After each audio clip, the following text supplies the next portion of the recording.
Buenas noches a todas y a todos. Te habla Conejo Negro. Esta es una ocasión especial. Después de estar trabajando por varios meses en esta historia, por fin te voy a compartir un relato que le sucedió a la familia de mi madre. Ella estuvo presente en algunos momentos de esta historia. En aquel entonces apenas tenía 10 años. Desde aquel suceso han pasado poco más de 50 años.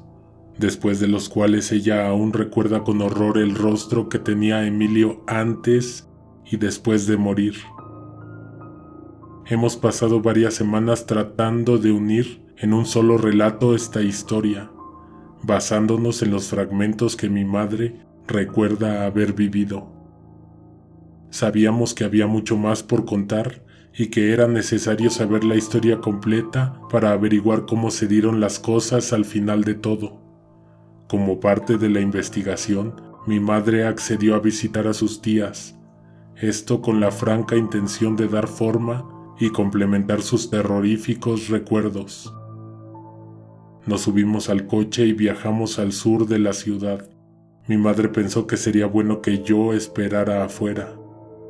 Entró a una casa impecable, la casa donde han vivido las tías Sara y Carmela por más de 30 años.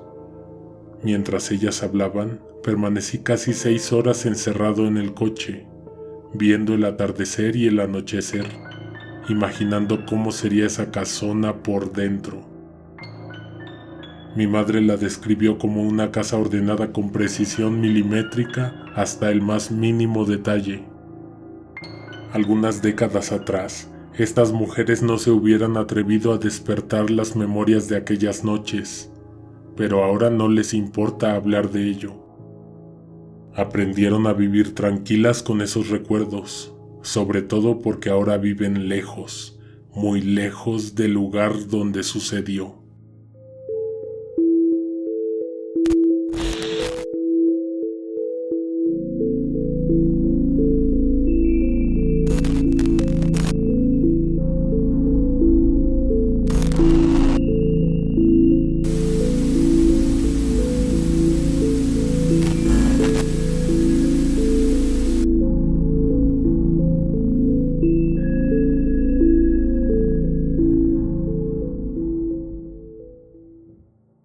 Emilio y Francisco Rojas tenían 15 y 16 años respectivamente.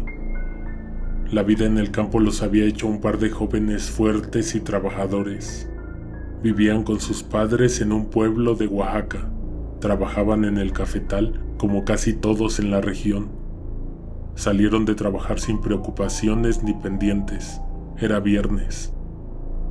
Poco después del atardecer, al cruzar la entrada del cafetal, Emilio sintió un gran alivio.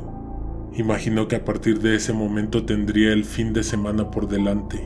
Francisco, su hermano, por otro lado, tuvo un mal presentimiento. Sintió una terrible opresión en las entrañas que lo dejó intranquilo. En ese lugar y en ese tiempo, una corazonada, un mal presentimiento, un mal augurio no se tomaba a la ligera. Lo que él pensó que sería una noche tranquila, se convirtió en cuestión de segundos en el último día normal en la vida de Emilio. Luego de unos cuantos minutos recorridos de camino, se encontraron desde lejos, a un lado, en el pastizal, a un hombre montando un caballo. Tanto el hombre como el caballo estaban quietos, detenidos, inmóviles.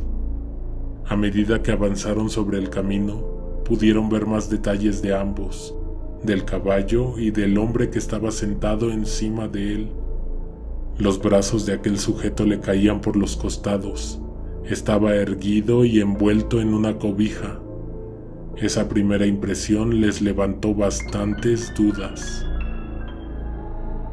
Una de ellas tenía que ver con el abrasante calor que salía de la tierra. ¿Cómo es que alguien se atrevería a andar en el campo con una cobija encima? Francisco y Emilio se detuvieron, saludaron al hombre y esperaron el saludo de vuelta. Lo hicieron más que nada para saber de quién se trataba. En ese pueblo todos se conocían, sin embargo a ese hombre jamás lo habían visto. El caballo sacudía de cuando en cuando la cola. Emilio caminó sobre el pasto crecido a un lado del sendero y posó su mano sobre el cuello del caballo, acariciándolo. En ese momento, el sol se comenzaba a ocultar en el horizonte. Sus destellos deslumbraban un poco a Emilio, quien al momento en que volteó a ver al extraño desconocido, le preguntó si todo estaba bien. El hombre no respondió. No se movió, y fue en ese momento en que Emilio descubrió que estaba muerto. Se asustó un poco, pero en lugar de retirarse, rodeó al fallecido jinete. De frente, con los últimos rayos de luz del día, vio que el rostro de ese hombre le resultaba totalmente desconocido. Francisco no se acercó y permaneció nervioso sobre el sendero, mirando a su hermano y mirando al muerto. En un sorpresivo momento, el caballo dio un paso. Como consecuencia, el hombre arqueó su espalda y su cabeza quedó mirando hacia el cielo. El extraño movimiento hizo que Emilio se sobresaltara y corrió hacia el sendero asustado. Mientras, el hombre hizo una contorsión insólita motivada solo por su peso y por la gravedad, ya que en él no quedaba ni rastro de vida. El cuerpo se inclinó más para atrás. La columna crujió espantosamente y su boca se abrió desmesuradamente. Se fue para atrás y estuvo a punto de caer. No lo hizo porque estaba amarrado de las piernas y de la cintura al caballo. El cuerpo quedó colgando de cabeza sobre el costado izquierdo del animal. Su rostro quedó apuntando hacia donde ellos estaban parados, observando con terror. Sus ojos estaban muertos. Su boca estaba completamente abierta. El interior mostraba que su lengua había sido arrancada. El sol desapareció en el horizonte. Quedaba un poco de claridad, la mínima. Seguro no era suficiente para que ellos alcanzaran a llegar a casa. No llevaban nada para alumbrarse el camino, así que se echaron a correr antes de que la penumbra los devorara y los dejara perdidos en el oscuro sendero. El hombre encima del caballo quedó cubierto por la sombra de la noche. Mientras ellos se alejaban, voltearon un par de veces, solo para asegurarse de que siguiera en su lugar. Corrieron mirando hacia el piso, hacia la tierra y luego hacia el frente. Las casas aparecieron a lo lejos y de un momento a otro sintieron alivio. Llegaron a casa y sus padres ya los estaban esperando en la entrada. La cena se había servido desde hacía varios minutos y solo faltaban ellos para comenzar. Se sentaron ante la mesa y antes de que probaran los alimentos, Francisco sacó el tema. Les comenzó a contar a sus padres todo lo que habían visto. Emilio, al oír esas palabras y recordar lo que había visto, comenzó a sentir náuseas y fatiga. Con su mano empujó su plato hacia el centro de la mesa y sin excusarse, se fue a echar a su cama. Sus padres no dijeron nada y siguieron escuchando el relato de Francisco. Cuando terminaron de cenar, el padre de Emilio tomó una lámpara, un machete y salió de casa. Iría a buscar a aquel hombre en el caballo al punto aproximado que Francisco le había señalado. Se subió a su caballo y se fue. Recorrió todo el sendero pero no vio nada. Casi llegó al cafetal, pero el hombre que su hijo había descrito ya no estaba por ningún lado. Dio la vuelta y se dispuso a volver. A lo lejos vio una llamarada. en la misma dirección que estaban las casas del pequeño pueblo donde vivían. Al ritmo en que se acercaba, un extraño presentimiento comenzó a pesarle en el estómago. Cuando estaba lo suficientemente cerca, vio que una parte de su casa, el pequeño establo, estaba ardiendo en llamas. Arreó al caballo para llegar cuanto antes al lugar. Al llegar le llamó la atención que ni sus hijos ni su esposa habían salido de casa para intentar apagar el incendio.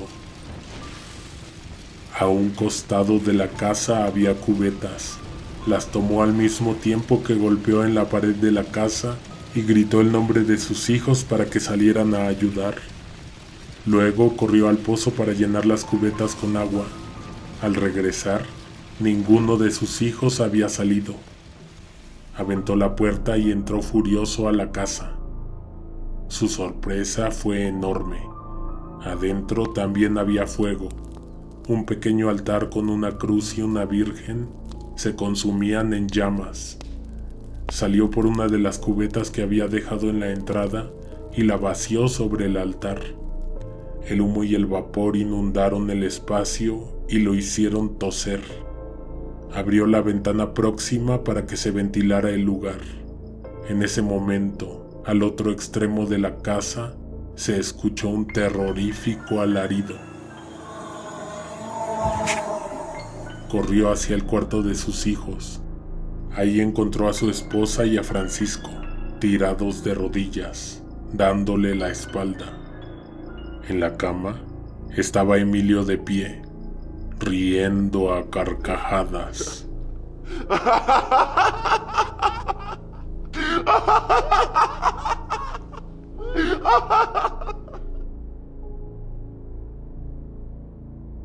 Primera muerte. Claro que era Emilio, sino ¿quién más? Y aunque físicamente se veía como Emilio, actuaba como alguien distinto, como otra persona. Sus gestos, sus expresiones y su voz. Por fin habían dado las 11 de la noche. Por la ventana de la habitación del joven se asomaba la luna. Era luna llena, sin iluminación al interior. El juego de luces y sombras que se formaban con la luz de la luna era aterrador. El padre de Emilio entró al cuarto. Sabía cómo era el cuarto porque habían vivido en esa casa desde siempre. Sin embargo, el ambiente que flotaba en ese lugar lo hacía parecer un espacio ajeno. Además, hacía demasiado calor adentro, muchísimo más del que hacía afuera en el día. Su madre seguía en el piso, tirada de rodillas. Tenía juntas las palmas de sus manos en forma de oración y murmuraba en voz baja. Las gotas de sudor que escurrían de su frente se confundían con sus lágrimas. El padre de Emilio se acercó sin temor a la cama. Su hijo había permanecido inmóvil, los miraba y no dejaba de sonreír. De pronto todos callaron y se hizo silencio en toda la casa. Del exterior se pudo escuchar el sonido de las maderas del establo tronar en medio de las llamaradas. Antes de querer apagar el incendio, el padre de Emilio necesitaba saber qué estaba pasando en ese momento. Poco se podía ver ahí sin luz. Aunque el señor no quería apartar la vista de lo que tenía enfrente, un crujido lo distrajo. El sonido venía de la esquina del fondo del cuarto, ahí donde la oscuridad estaba más concentrada, a un lado de la ventana, el único lugar que no bañaba la tenue luz de la luna llena. El padre lo vio, Francisco lo vio y dio un grito ahogado. En esa esquina había un ente demoníaco, de pie, con una mano sobre el pecho y la otra tocando la pared.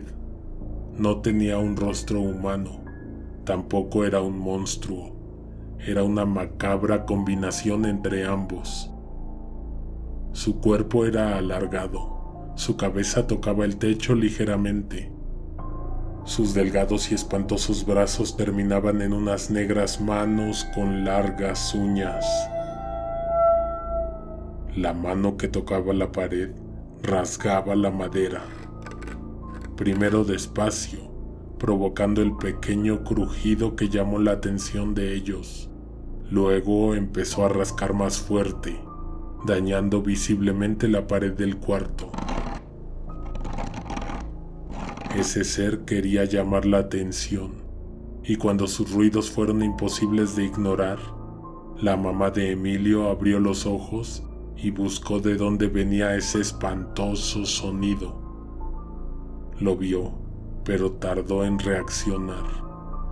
Abrió los ojos desmesuradamente y cuando lo vio de arriba a abajo, se horrorizó.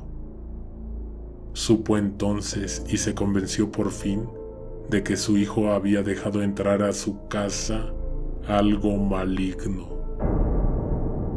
algo que por nada del mundo estaría cobijado por la gloria de Dios.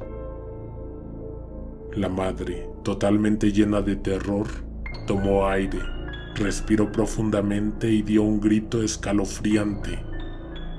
Un grito que no solo estremeció a los demás, sino que hizo que aquel espantoso y demoníaco ser saliera de las tinieblas en medio de un sombrío y siniestro movimiento, y luego saltara sobre la cama.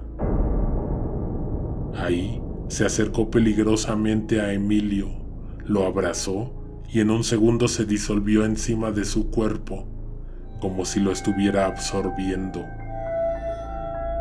Todo sucedió en milésimas de segundo, pero quedó registrado en sus recuerdos para siempre, para todos los días de la vida de esta familia.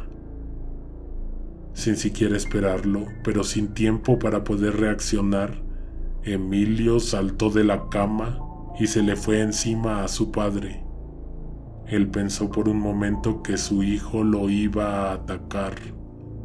Quiso esquivarlo, pero Emilio parecía tener agudos reflejos y una fuerza extraordinaria. No lo atacó ni lo intentó lastimar. Abrazó a su padre y le dijo muy cerca del oído cosas que una mente común jamás pudiera haber imaginado. Hablaba de cosas horrendas y sangrientas, además de obscenas, ridículas y humillantes. El padre de Emilio nunca quiso revelar lo que escuchó de boca de su hijo, por la simple y sencilla razón de que volver a pensar en ello y pronunciarlo con sus propias palabras parecía degradante e insultante, sin mencionar que le causaba terror y disgusto. La piel de Emilio ardía, estaba hirviendo en calentura. Era él la fuente de calor asfixiante en la habitación. Terminó de hablar y vio a su padre a los ojos. Lo que aquel hombre vio en los ojos de su hijo lo hizo temblar. Cambió su semblante. Despertó en él un increíble instinto de supervivencia. Se convenció de que ese no era su hijo, y que lo que había entrado a su casa amenazaba la tranquilidad y la paz de su familia. Agarró a Emilio con todas sus fuerzas y luego lo tomó del cuello. Emilio no se resistió, lo único que hizo fue sonreír. Parecía que estaba jugando un juego y su padre estaba cayendo redondito en la trampa. Salieron de la casa. De fondo para esta escena, el pequeño establo terminaba de consumirse. Una alta columna de humo subía hacia el cielo. Cenizas de paja y pasto caían como negros copos de nieve. El padre de Emilio en algún momento sintió que estaba siendo controlado por una conciencia que le estaba dictando qué hacer, y eso lo asustó más. La señora y Francisco salieron también de la casa. La mujer los alcanzó y trató de separarlos. Emilio la apartó de golpe, la aventó y ella cayó a la tierra. Eso enfureció más al padre. Entonces él y Emilio forcejearon hasta llegar al pozo de agua. El establo había dejado de crujir. Los grillos y demás insectos se callaron. Ya ni la luna se veía por ninguna parte en el cielo. El tiempo estaba detenido. El espectáculo era oscuro y maquiavélico, porque lo que el padre de Emilio no podía ver y que tenía aterrados a Francisco y a su madre era que por detrás Emilio estaba siendo llevado y empujado por el horrible y monstruoso ser demoníaco. Ten cuidado con lo que haces. Lo puedo ver todo, dijo Emilio y se recargó en la orilla del pozo, con toda la intención de lanzarse a su interior. El cuerpo se fue de cabeza, y aunque el padre en el último segundo trató de salvarlo y evitar que cayera, fue inevitable. El pozo tenía bastantes metros de profundidad, y aunque tenía agua, el cuerpo golpeó con las paredes hasta caer al fondo, donde el impacto provocó un escalofriante ruido. La madre corrió, Francisco también. Los tres se asomaron pero no pudieron ver nada. La oscuridad de la noche no se los permitió. Difícilmente alguien podría sobrevivir a una caída como esa. Emilio, con los huesos rotos y el cráneo destrozado, seguramente había dejado de existir. Regresaron a casa. Los tres estaban sorprendidos, confundidos y asustados. No podían comunicarse ni decir nada. Era muy temprano para saber qué había pasado, quién era el responsable y cómo lidiarían con eso. Pasaba de la medianoche y todo lo que habían vivido parecía extraído de una pesadilla, de la peor pesadilla que cualquiera de ellos podría haber tenido nunca. Ese horrible sueño estaba muy lejos de terminar. Habría que sacar el cuerpo, darle noticia a los demás en el pueblo, a la familia, velarlo, enterrarlo y aprender a olvidar esa espantosa noche y vivir sin él. Sin embargo, sin que ellos se lo esperaran, minutos después, alguien tocó a la puerta.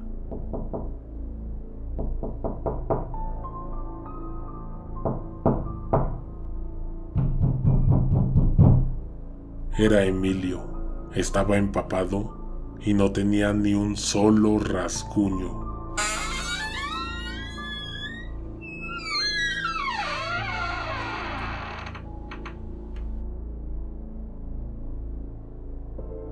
Segunda muerte. Eufemia, su madre, conservó por el resto de su vida una prueba de aquella horrorosa noche. Al ver a su hijo de vuelta, sufrió un colapso nervioso, después de que lo había dado por muerto y después de todo lo que había pasado. Sintió que la cabeza le reventaba, perdió el conocimiento y quedó tirada en el suelo. Cuando volvió en sí, tenía un espasmo en el ojo derecho. Le pulsaba involuntariamente. Ese tic se le quedó para siempre, hasta el último día. Despertó y vio a sus familiares. Sus sobrinas Sara y Carmela la vigilaban mientras ella reposaba en la cama. También en la casa estaban algunos de sus hermanos. A pesar de haber tanta gente, había mucho silencio. Afuera ya estaba amaneciendo. La columna de humo, los gritos, la ceniza fueron atrayendo a la gente del pueblo. Solo los familiares habían entrado a la casa. Los vecinos estaban afuera murmurando, buscando desesperadamente enterarse de lo que había pasado. Mientras Eufemia se incorporaba, por la puerta de la entrada, sacaban entre varios a Emilio. Era difícil sostenerlo. Su piel hervía en medio de una calentura insólita. Afuera ya lo esperaba una improvisada cruz de madera en la que lo amarraron para llevarlo a la ciudad. Pusieron gruesas cuerdas alrededor de sus extremidades y lo sujetaron bien a la madera. En ese momento Emilio no reaccionaba, parecía estar inconsciente. Ni Francisco ni su padre habían dormido en toda la madrugada, estaban más que fatigados. Aún así, el señor estaba dispuesto a llevar a su hijo a un sanatorio en la ciudad para que le atendieran la calentura. A varias horas del pueblo, en la ciudad, había un sanatorio atendido por una orden religiosa. Más que atención médica, iban en búsqueda de alivio para el alma atormentada de Emilio. Nadie se atrevía a decirlo. Querían un exorcismo. Francisco siguió el consejo de su padre y se regresó a casa a dormir. Antes de que partiera la caravana, Emilio despertó, abrió los ojos, se vio a sí mismo amarrado a la cruz de madera, pero no lo vio con extrañeza. Abrió la boca para hablar y con una voz que no era suya le dijo a su padre: «Tengo frío». Acto seguido, la cruz de madera se prendió en llamas. Entre todos los que estaban ahí rápidamente corrieron a desamarrarlo. El fuego quemó parte de la piel de su espalda. Afortunadamente lo pudieron liberar a tiempo. La cruz quedó tirada en la tierra y terminó de consumirse sin que pudieran apagarla. Las quemaduras parecían no molestarle, ni siquiera la cuerda rozando su piel. El padre de Emilio y los demás hombres se miraron sin saber qué hacer o cómo llevárselo. Después de un rato, trajeron un caballo y lo subieron. Lo amarraron bien de las piernas y así se lo llevaron. Francisco alcanzó a ver cuando se iban, y al ver a su hermano montado en el caballo, amarrado con cuerdas, no pudo hacer más que recordar al hombre que habían visto un día antes, al salir del cafetal. El tiempo en el pueblo parecía transcurrir más lento de lo normal. Eufemia y su hijo se la pasaron durmiendo. Ella por momentos se despertaba llorando, asustada, y luego se volvía a dormir. Así se les fue el día, asomándose por la ventana para ver si ya regresaban los demás. Se hizo de noche y ellos seguían con la esperanza de que en cualquier momento los verían aparecer en la entrada al pueblo. Muy poca noción tenían de la distancia y de lo que estaba pasando a unas horas de ahí. Aquellos hombres apenas iban entrando a la ciudad. No habían tenido complicaciones en el camino. De no ser por la apremiante calentura que parecía consumir la cordura de Emilio, todos hubieran pensado que el joven estaba curado del mal que se le había metido al cuerpo. Las calles de esa pequeña ciudad estaban vacías. Las casas, todas tenían sus luces apagadas. Las campanas de la iglesia sonaban a lo lejos. Parecía que daban un toque de queda. Parecía que le avisaban a todos que se encerraran en sus casas. El diablo estaba llegando a la ciudad. Llegaron al sanatorio y encontraron las puertas cerradas. Una enorme tranca las atravesaba. Tocaron incesantemente, pero parecía que no había nadie dentro. La iglesia, el sanatorio, las casas, todo estaba envuelto en un inquietante silencio. Ya se habían dado por vencidos, pero seguían golpeando la puerta. Hasta que por fin apareció alguien. Era el padre de esa iglesia. Salió de la parte posterior del recinto. El sanatorio ya no estaba en funciones. El padre de Emilio vio en esa conversación una oportunidad y le pidió ayuda al padre. Le mostraron al joven que venía amarrado al caballo. Emilio sonreía.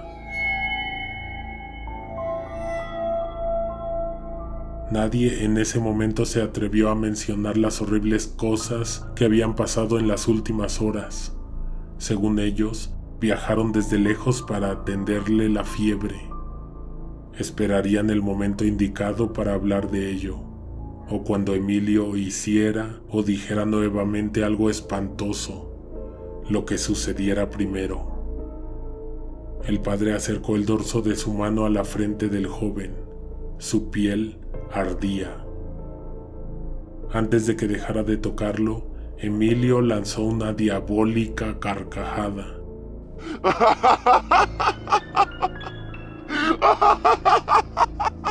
Todos se estremecieron.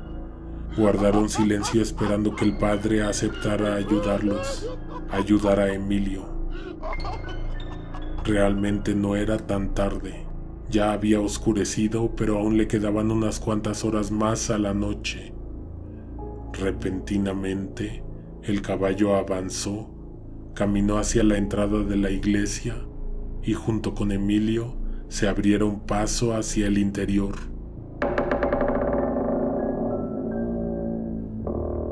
El padre no dijo nada, y entonces esos hombres lo tomaron como un sí. Cuando todos estuvieron dentro del recinto, bajaron a Emilio del caballo y lo acostaron en una banca de madera. El caballo fue llevado al patio y quedó amarrado en un árbol. Sin las monjas que cuidaban de los enfermos, sin los medicamentos del sanatorio, no mucho se podía hacer por Emilio. Sin embargo, se le habían abierto las puertas de la iglesia y en ese momento el padre estaba pensando en qué podría hacer. Inesperadamente, en un momento en que todos guardaban silencio, se escucharon las risas de un niño. Primero risas y luego llanto.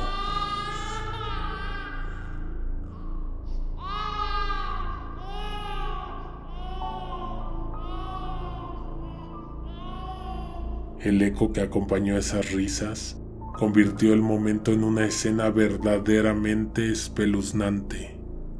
Se miraron entre sí, luego miraron a su alrededor.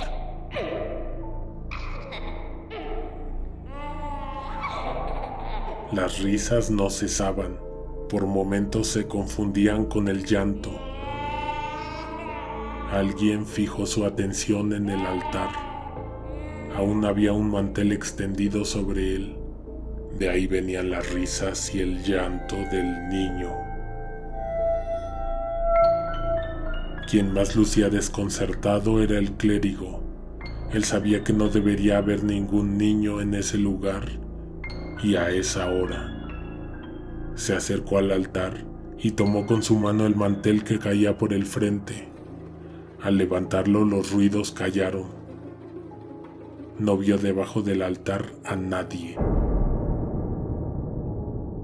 Inmediatamente, una nube de moscas salió de ahí.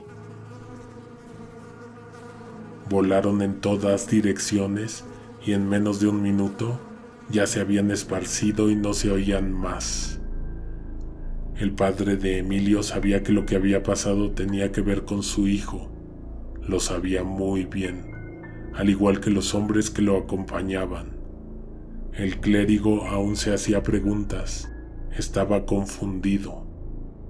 No discutieron nada sobre lo que acababan de ver.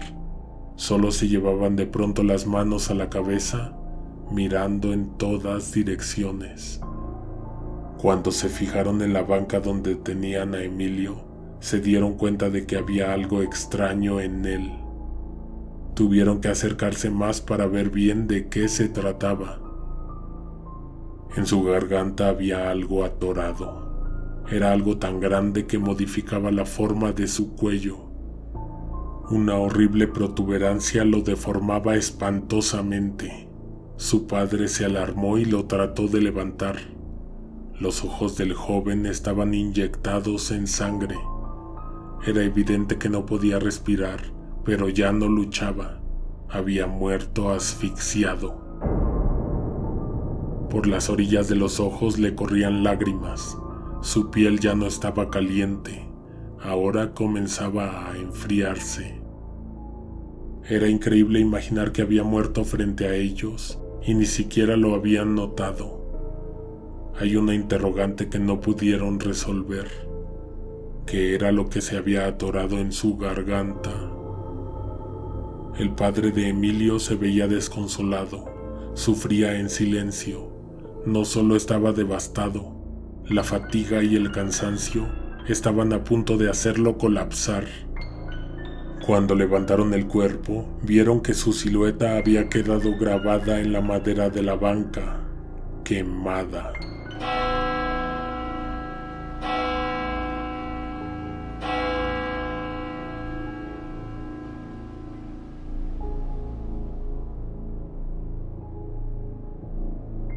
Tercera muerte. El sacerdote regresó cuando ya habían subido el cadáver al caballo. Casi se iban sin que le dieran al muerto la extrema unción. No había ni iba a haber explicación científica, médica o espiritual para la repentina muerte de ese hombre.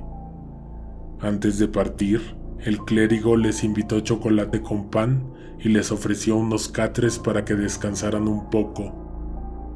Aceptaron la comida, pero estaban decididos a regresar para llevar la noticia cuanto antes. Estarían llegando al amanecer. Se echaron a andar. Ahora Guillermo, el padre de Emilio, iba montando el mismo caballo que llevaba el cadáver. Estaba cansadísimo y por momentos su mente se iba. Los demás hombres sabían por lo que Guillermo estaba pasando y lo dejaron que se fuera el resto del camino dormido. Cuando llegaron al pueblo ya los esperaban. Eufemia había pasado en vela la noche entera. Corrió al encuentro de la caravana y al ver a su hijo se desplomó nuevamente. El rostro estaba pálido, sus ojos permanecieron abiertos, no quedaba en ellos el más mínimo rastro de vida. A nadie se le había ocurrido envolver el cuerpo en una manta o en una cobija. Ahora todos veían el cuerpo extendido hacia los costados del caballo. Era terrorífico y difícil de ver. Lo llevaron al interior de la casa. Unas cuantas horas después, ya lo estaban velando. Había oscurecido y la gente seguía llegando. Había vecinos y amigos, pero sobre todo llegaron familiares de todas partes. Aquí hago una pausa. Esta parte de la historia es la que todos en la familia conocían, porque todos habían estado ahí para verla, para vivirla. Pocos se habían enterado de lo que pasó antes y después. Cuando el café hirvió, se sirvió en jarros. No había suficientes sillas, así que todos permanecieron de pie.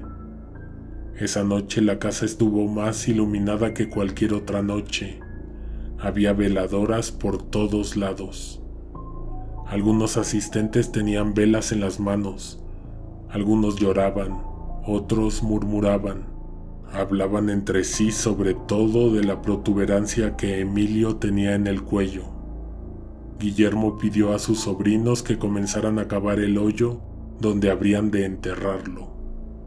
A las 9 de la noche empezaron los rezos. Todos estaban concentrados en lo que estaban leyendo, en repetir las oraciones, los cantos. Las luces de las velas y las veladoras vibraban haciendo temblar las sombras de los asistentes en la pared. De pronto Sara bajó el cuadernillo de rezos y se quedó callada. Se llevó la mano a la boca y murmuró algo que nadie pudo escuchar. Carmela miró a Sara, miró la preocupación y el espanto en su rostro, e inmediatamente vio hacia donde Sara veía. Aparentemente nadie estaba poniéndole mucha atención al cuerpo de Emilio. Este acababa de abrir los ojos. Carmela también guardó silencio e inmediatamente señaló con el dedo hacia el piso, donde Emilio yacía. La protuberancia en su garganta se retorcía. Parecía que algo en su interior luchaba por salir. De pronto, la boca se abrió y de ésta emergió una serpiente negra. Esta se deslizó por su cara y cayó al piso, dejando un rastro de sangre. Se arrastró unos metros antes de que alguien se le aventara encima con un machete. La mayoría miraba a la serpiente y a aquel que la había partido en dos. Solo unos cuantos vieron el momento exacto en que Emilio pareció recobrar el aliento.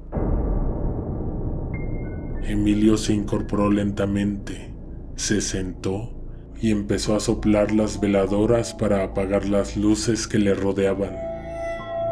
La puerta de la casa se abrió intempestivamente y una cálida corriente de aire entró a la casa, apagando el resto de las velas y veladoras, dejando el lugar en completa oscuridad. Como acto reflejo, todos retrocedieron unos pasos hasta que con la espalda chocaron con la pared. Lo único que se podía ver era el exterior, la tierra bañada con la luz de la luna, y a unos metros de la casa, un caballo con un hombre encima. El hombre estaba encorvado y amarrado de las piernas al caballo. Algunos lo vieron. Otros se apresuraron a volver a encender las luces. Paulatinamente se hizo la luz nuevamente en el interior de la casa. Los ojos de todos apuntaban hacia lo obvio, hacia el petate donde había estado Emilio. Ahí ya no había nada, no había nadie. El cuerpo de Emilio, vivo o muerto, ya no estaba por ningún lado.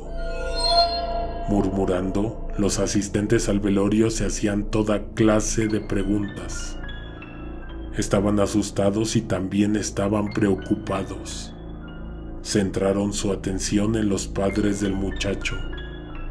Ingenuamente pensaron que en algún momento ellos les iban a proporcionar respuestas a sus preguntas, pero no fue así. Algunos de ellos salieron de casa, le dieron la vuelta al terreno. La mayoría de los familiares se quedaron toda la madrugada acompañando a Eufemia y a Guillermo. Los que vivían cerca se fueron a sus casas. Al día siguiente se organizaron para salir a buscar. No sabían bien en qué estado o cómo lo iban a encontrar. Pasaron semanas y jamás lo volvieron a ver. La vida de ellos tres cambió para siempre. Con el paso de los años, la familia Rojas se fue mudando de esos pueblos. Algunos se fueron para la capital, otros para el norte y para los Estados Unidos. Guillermo, Eufemia y Francisco se quedaron. Jamás se fueron del pueblo. Décadas después, cuando fallecieron los padres, Francisco por fin abandonó ese lugar y se fue a vivir a otro lado. En 1998, Francisco vino a la capital. Aprovechó el viaje para visitar a sus primas, Sara y Carmela. Ellas tenían una enorme casa al sur de la ciudad. Era un lugar hermoso e impecable. Se sentaron a cenar, platicaron. Se pusieron al corriente de todo lo que había ocurrido en tantos años de no verse. Inevitablemente, Emilio salió a la conversación. Francisco les contó lo que él creía que le había dado inicio a la tragedia. Aquella tarde de viernes después de salir de trabajar, el hombre amarrado a un caballo. Cuando terminó de contarles toda la historia que él conocía, se sintió en confianza de revelarles un pequeño dato que le dio la vuelta a la historia. A los 50 años que tenía esa historia, les dijo que días después de que el cuerpo de su hermano desapareció la noche del velorio, él se dio a la tarea de reconstruir el establo. Lo terminó después de unas semanas. Sabía que su hermano aún rondaba los alrededores. Sabía que Emilio visitaba la casa en silencio. Lo escuchaba lamentarse por las noches, lo oía sollozar y pedir comida. Decía que tenía hambre y frío. Por eso construyó el establo. Todas las tardes antes de irse a dormir, iba y le dejaba un cuenco de madera con agua y uno con comida.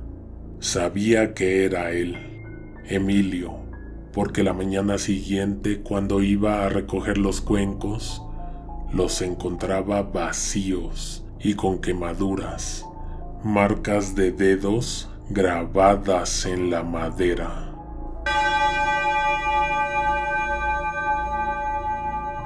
De esta manera le damos cierre a la temporada número 13.